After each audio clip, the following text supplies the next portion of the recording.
The water was vanishing. The once deep lake where the turtles had lived for generations had shrunken to scattered pools and cracked mud. Each day the sun pressed down harder. The elder turtles called a meeting. Dig deeper, they said. So they did, scraping at the drying basin, chasing puddles, believing that if they worked hard enough, they could stay.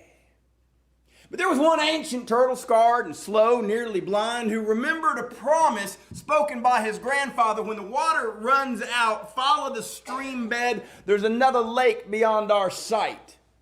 The other turtles just scoffed. That's a story for hatchlings. There is no other lake. This is the only lake. But one young turtle, small and quiet, believed the promise. He watched as the others dug, exhausting themselves in the mud. Then, when the last puddle still shimmered faintly, he set out. His journey was long and slow. The ground was dry. The path was hard. But the promise pulled him forward. At last, cresting a ridge, he looked down, and there it was in a hidden valley, trees leaning over, clear blue lake, deep, wide, and full. He slipped in silently. The water was cool. The plants were fresh. And for the first time in days, he rested.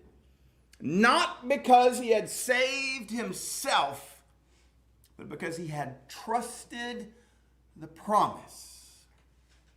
When everything fails, God's promises stand.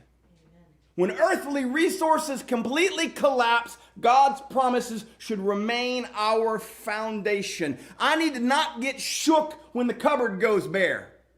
We all need to turn to God in times of need. Maybe there's something running low in your life, and in that need, you can draw closer to God, lean on His promises, surrender to His will.